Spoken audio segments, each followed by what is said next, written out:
Welcome to the Second Bite Podcast, where we talk with top entrepreneurs and CEOs about creating valuable companies through creative transactions. Now, let's get started with the show. Welcome back to the Second Bite Podcast. Todd Taskey here. Lance Loveday over there, who is our guest for today in a Go It Alone series. And Lance, this is going to be a great episode. I'm really excited that you could make the time to join me. Thank you so much.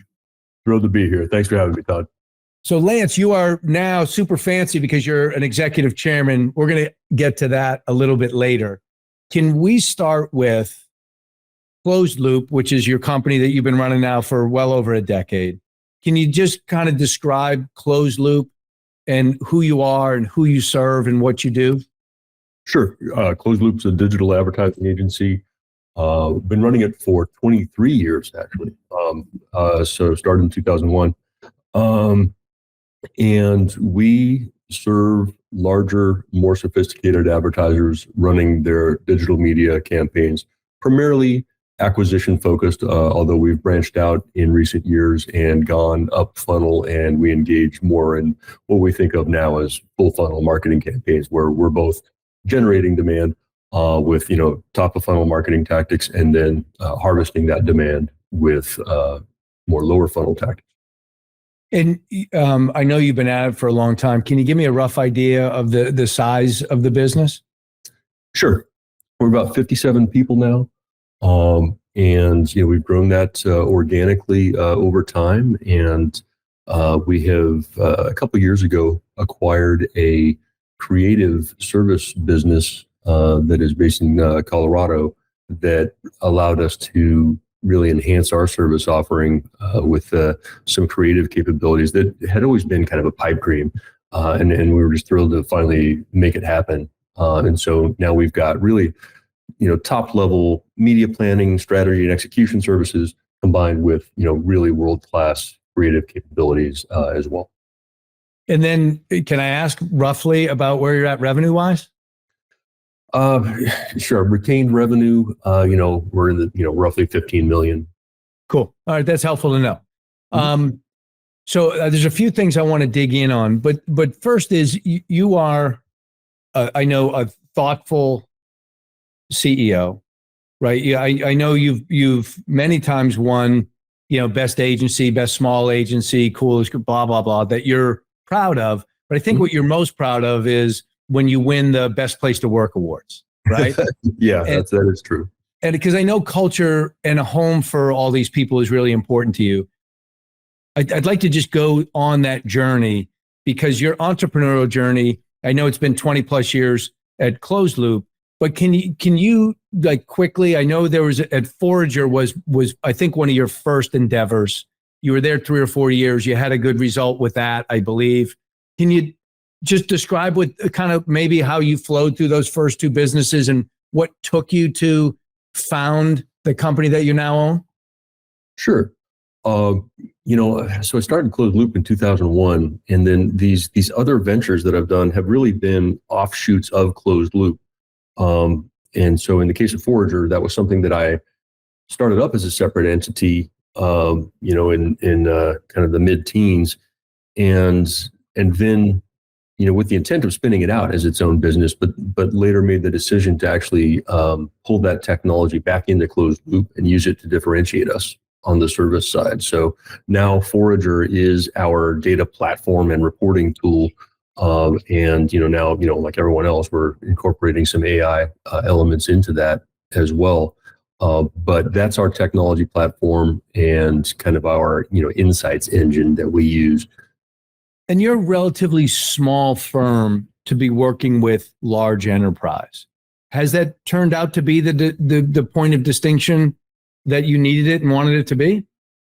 It has, yeah. And, both Forager and the fact that we're small, honestly, we've won a lot of business from some of the big holdcos and, the very large global agencies because clients were kind of sick of working with the big holdcos and very large global agencies and wanted a little more of a personal touch. And we're able to provide that. So we're able to operate at, what I think of as a really world-class level, high levels of service, senior team, really, no BS. We get stuff done. Yet, we are a small organization, and we can show a bit more concern, and we can customize things as needed for our employees and our clients. Yeah. And when I think about the company, maybe you could describe it this way. If you think about your revenue from last year and you put it into buckets by service, is most of it in the paid media space? Definitely. Yeah. That's our bread and butter. And that's what, like 90-ish%? Yeah, solid 80. Creative has come up quite a bit, especially with the acquisition of that other team that I talked about. I want to talk about that. Yeah. So, I'd call it 80-20, thereabouts.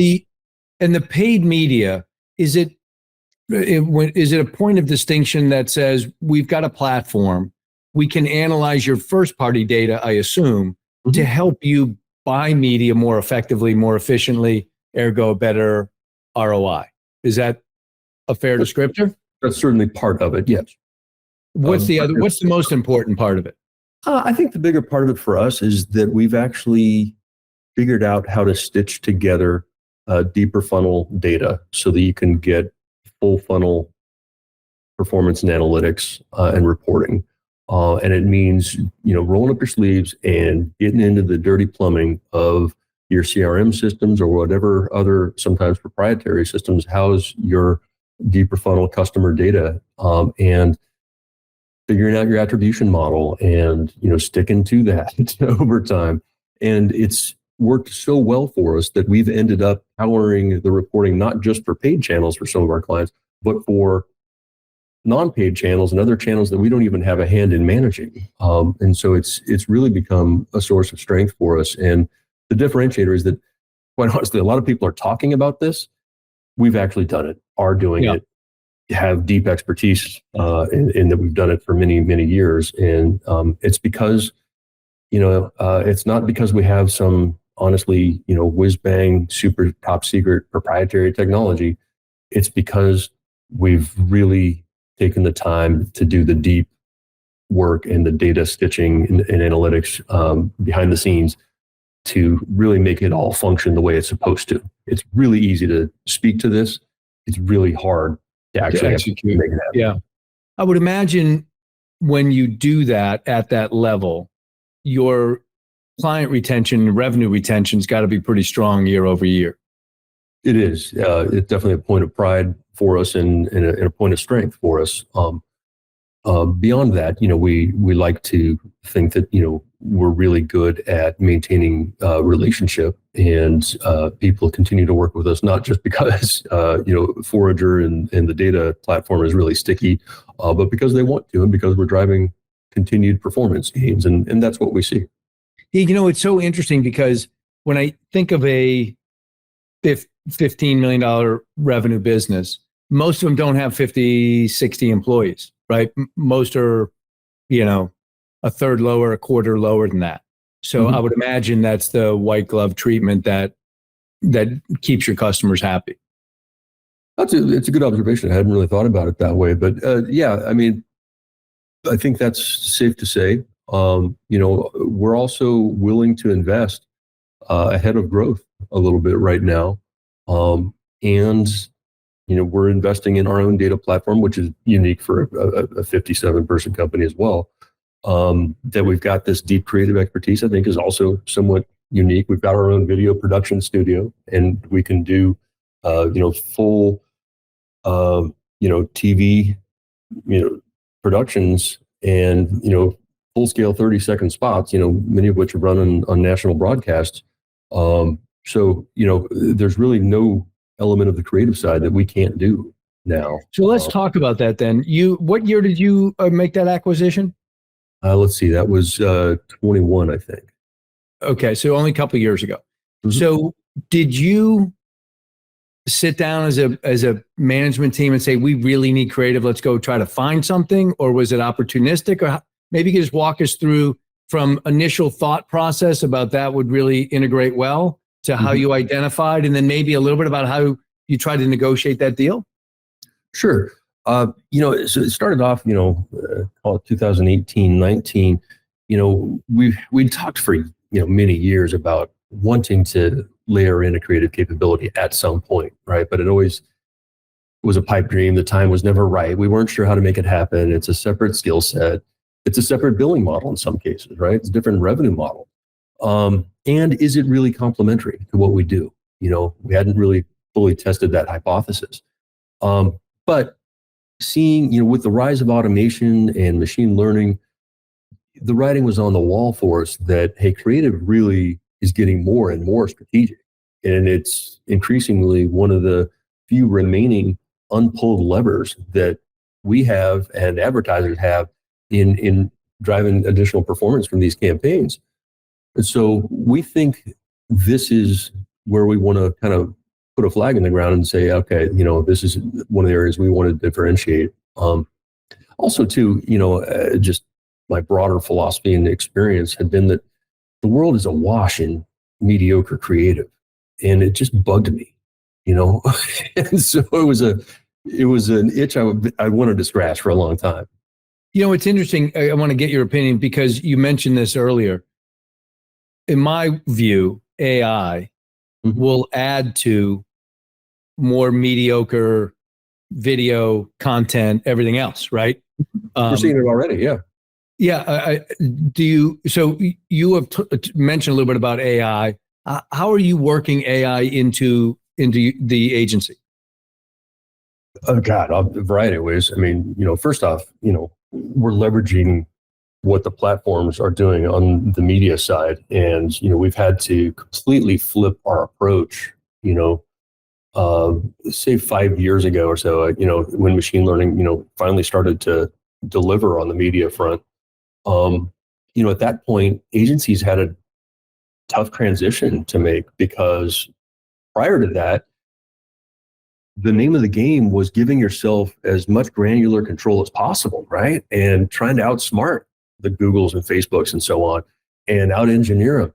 And you could do that actually, and it got increasingly hard to do over time, but you could. And then at some point it tipped and you couldn't anymore. And those agencies that continued to try were really fighting an uphill battle. And I'd like to think we were reasonably right on time, honestly, with our transition with that. We were letting the data lead us on it, and we were unafraid to let go of our old methodologies and pursue this new world where it's not about giving yourself granular control. It's really about thinking through what are the best inputs you can give this system, leverage its strengths, and then figure out how to set the guardrails appropriately, and then ride the beast, to get the best outcomes. And that transition is ongoing, honestly, and we're starting to see it apply now in the creative world as well. So we're leveraging the platform's AI capabilities because you're not going to outsmart Google on the AI front. Good luck. We're also applying it to our reporting and data, and we're pulling more and I think better data granularity that lets us analyze it at a deeper level via Forager. And then on the creative front, I like to think that we're kind of leading the charge in terms of how to utilize AI intelligently, strategically to produce really higher quality creative and more iterations of it. Right. So we're really trying to lead the charge with the AI. So let's transition back then, if we can. So you've always thought about it. How did you actually either identify or stumble upon the acquisition out of Colorado, and take me through that a little bit, please? Yeah, we were pretty opportunistic. Initially, we spun up an in-house creative business unit, and we just kind of put the word out to the team, which is kind of what we've always done, and said, look, we need someone to lead this. And it's got to be someone who is strategically brilliant, is able to get clients to nod along with them and say yes to whatever creative pitches we're proposing, but also someone who can lead a team and build a team up around them and manage this as a business unit. And that's a rare unicorn, as I'm sure you appreciate.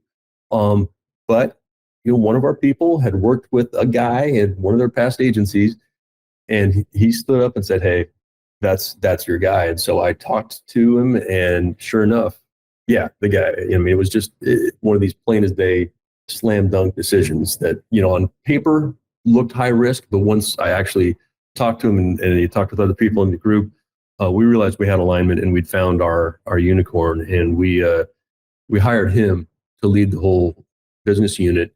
He started hiring some designers and others, and then he spotted the opportunity to make this kind of acqui-hire out of the Colorado video production group. And again, it just, everything came together. The stars aligned to make it happen. And we talked, and we had some background with this group already. But we've been working with them on a big client on some projects for a number of years. But it just all came together.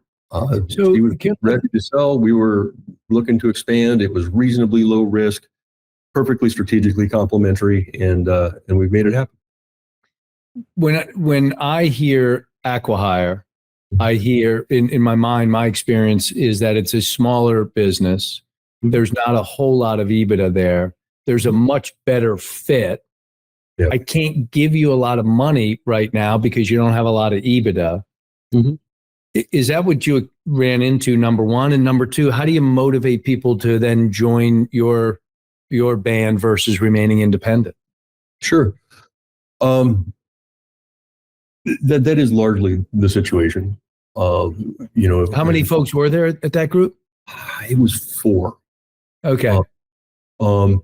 And the upside for them was being able to become full-time employees with closed loop and have the benefits of some additional stability with a much more diversified client base, do different types of work with a more diversified client base, and kind of even up level some of the work that they were doing.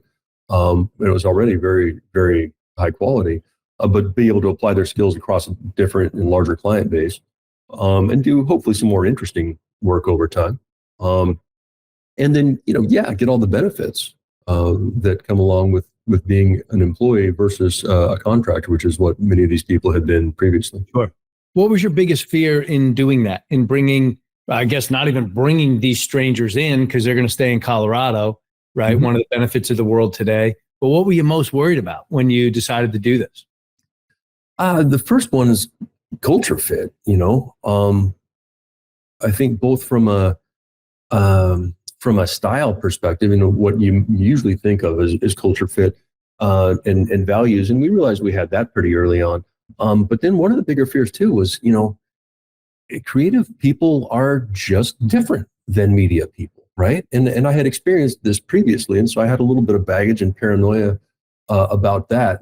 And I'm just so pleased to report that every one of these people has really bucked to that stereotype. They're not crazy, whacked out there coming in with off the wall proposals to go spend $500,000 on something that of questionable value. They're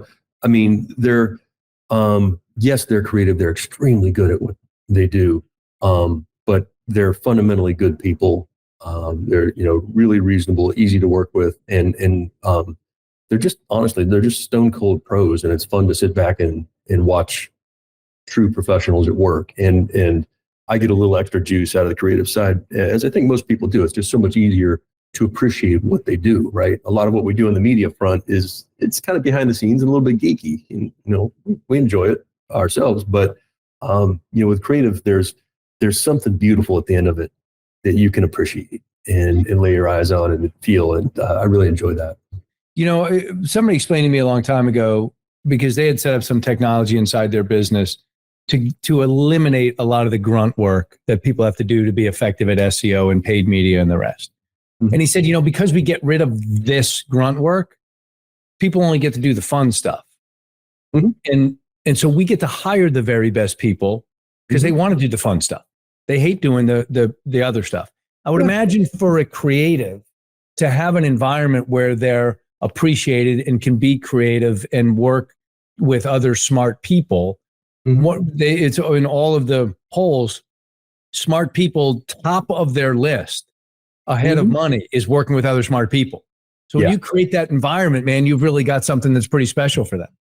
Yeah, and that's what we've tried to do across the whole organization. But you're right, and in particular, as relates to this acqui-hire, I think, and I don't want to put words in her mouth necessarily, but I think one of the benefits that the owner of that business saw at the time too was that, hey, she wasn't crazy about coming to work every day and doing payroll and figuring out taxes and all the back office stuff. And so the opportunity for her to spend more of her time in the aspect of the business that made her happy, which is really super high quality video production work, that was a win for her.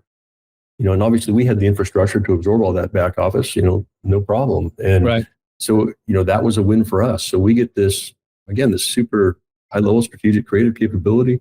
She doesn't have to worry about the back office stuff anymore.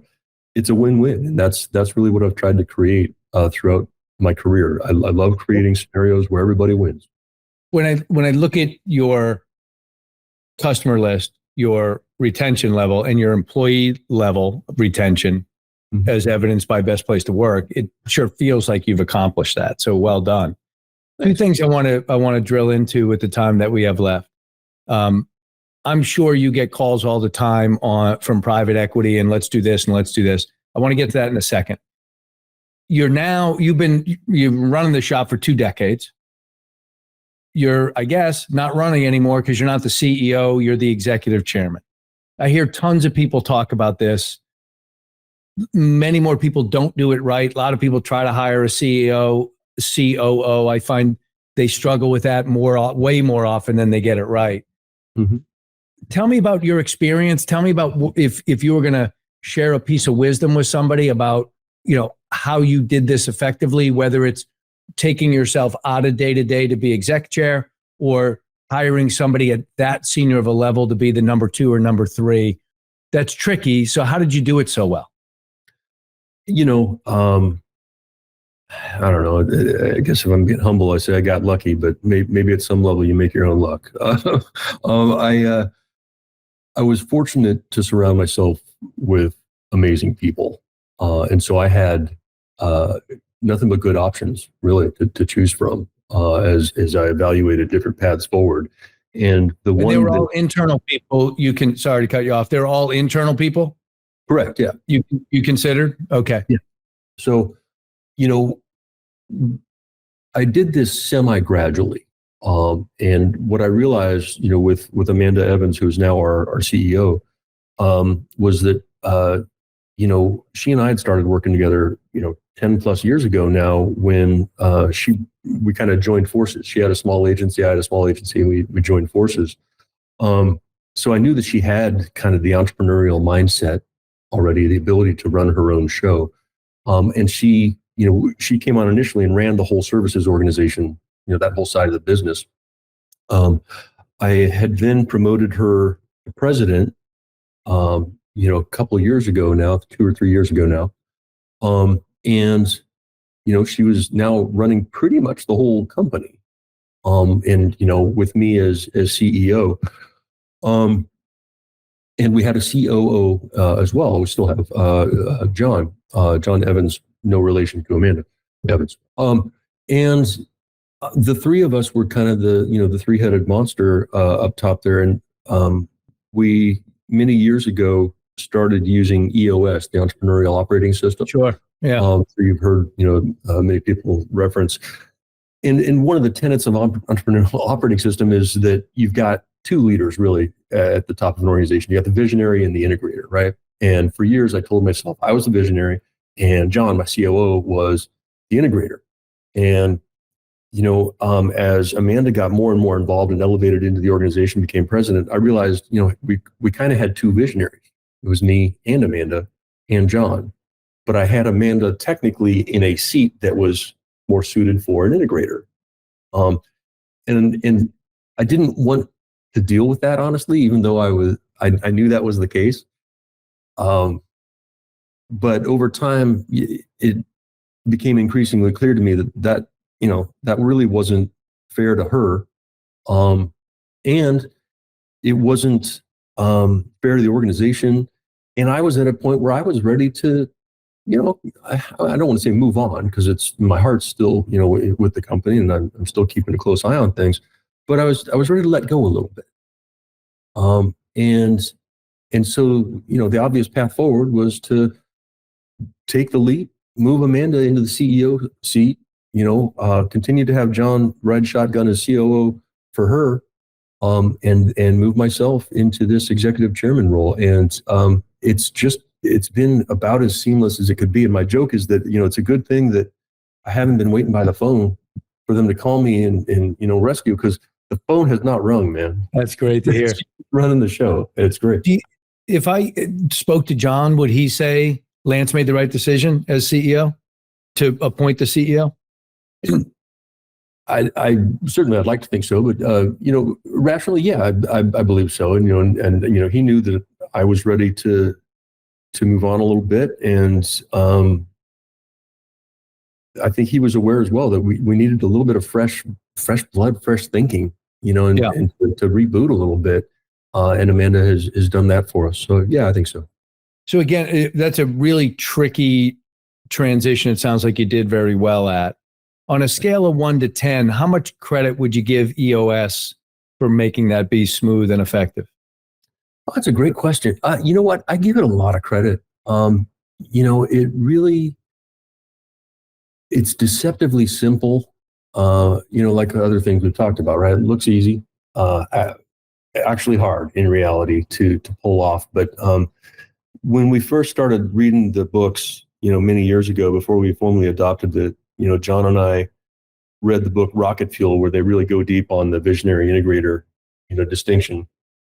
And we both recognized and identified, with the roles that we played, right? I knew I was the visionary. He knew he was the integrator, and, vice versa. So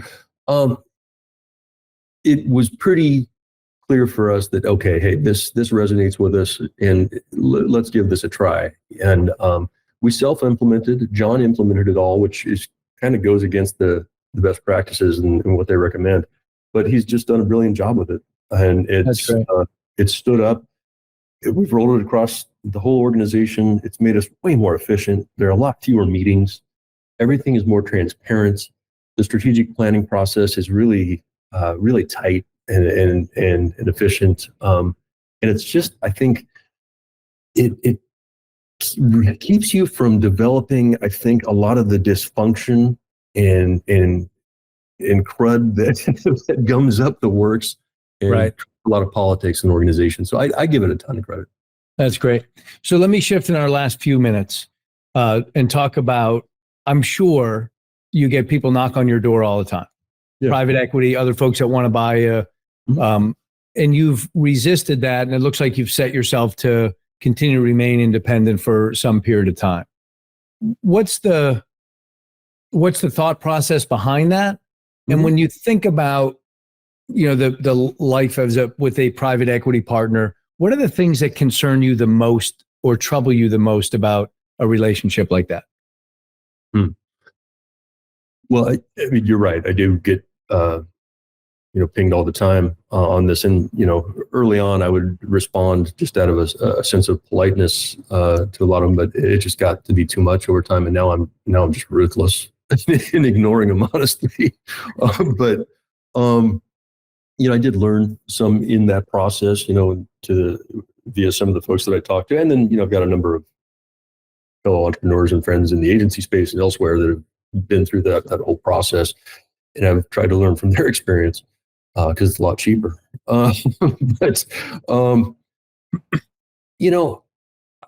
have consciously decided not to go down that path. Some of that's a luxury, I think a lot of people, when presented with what is a pretty massive payday, have a hard time looking away from that. If you've got the chance to, give your family that kind of financial security, it's hard to say no to.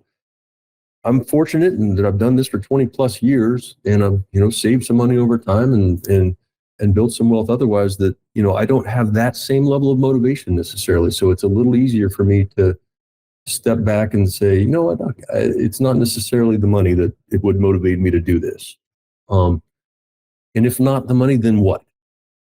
And the what for me becomes the same qualitative factors you would pay attention to when evaluating any possible partnership, right? And it's, who you're doing business with, what's their integrity?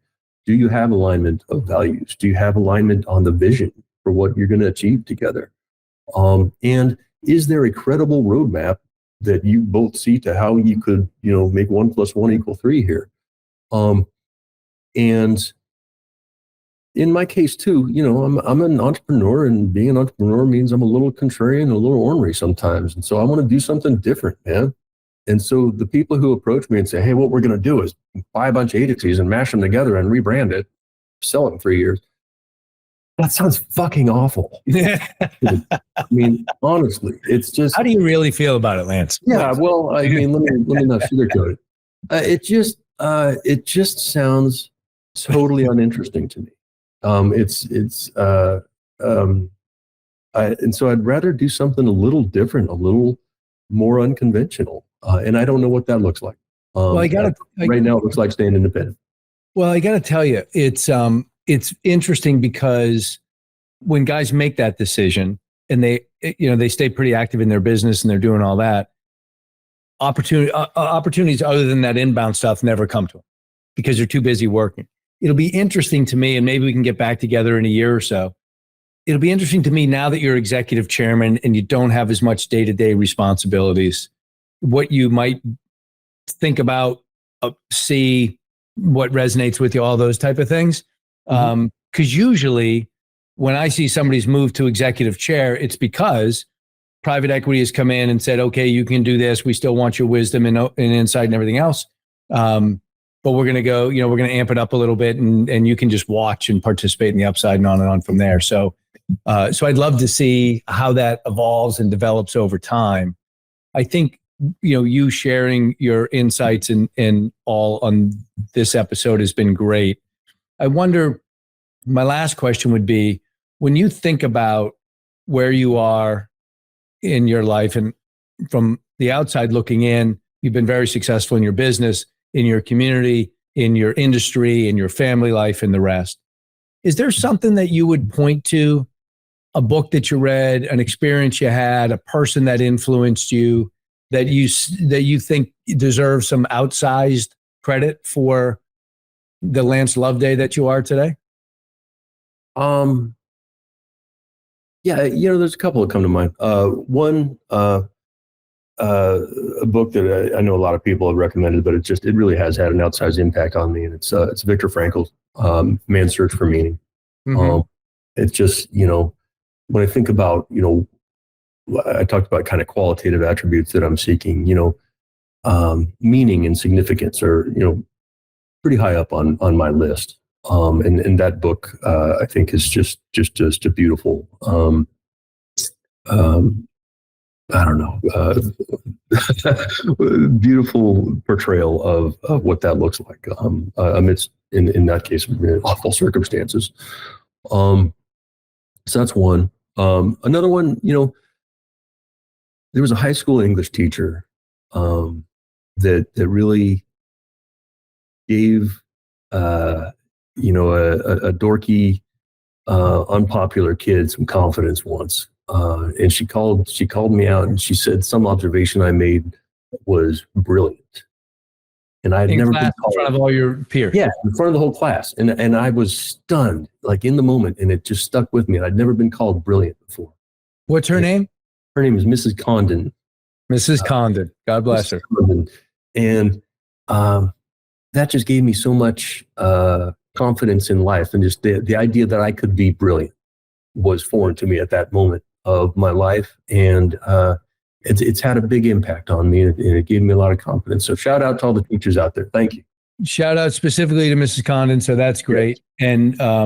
And I know that it's interesting how the ripple effect, because I moves through life, because I know that you've created an environment at Closed Loop that allows people to gain confidence, to do good work, to be part of a great team. So congratulations on all of that success. And thanks an indebtedness to you sharing openly and spending time with us. For people that are listening, you can find Lance on LinkedIn. You can get the web address and everything is all that's on the show notes. So Lance, Loveday, thank you so much for being a part of this episode. It was really terrific. Thanks, Todd. Really appreciate it. Thanks for all that you do as well, man. I've really gained a lot listening to your podcast. It's been really helpful. Thanks for saying so. Take care, buddy. Thanks for listening to the Second Bite podcast. We'll see you again next time, and be sure to click subscribe to get future episodes.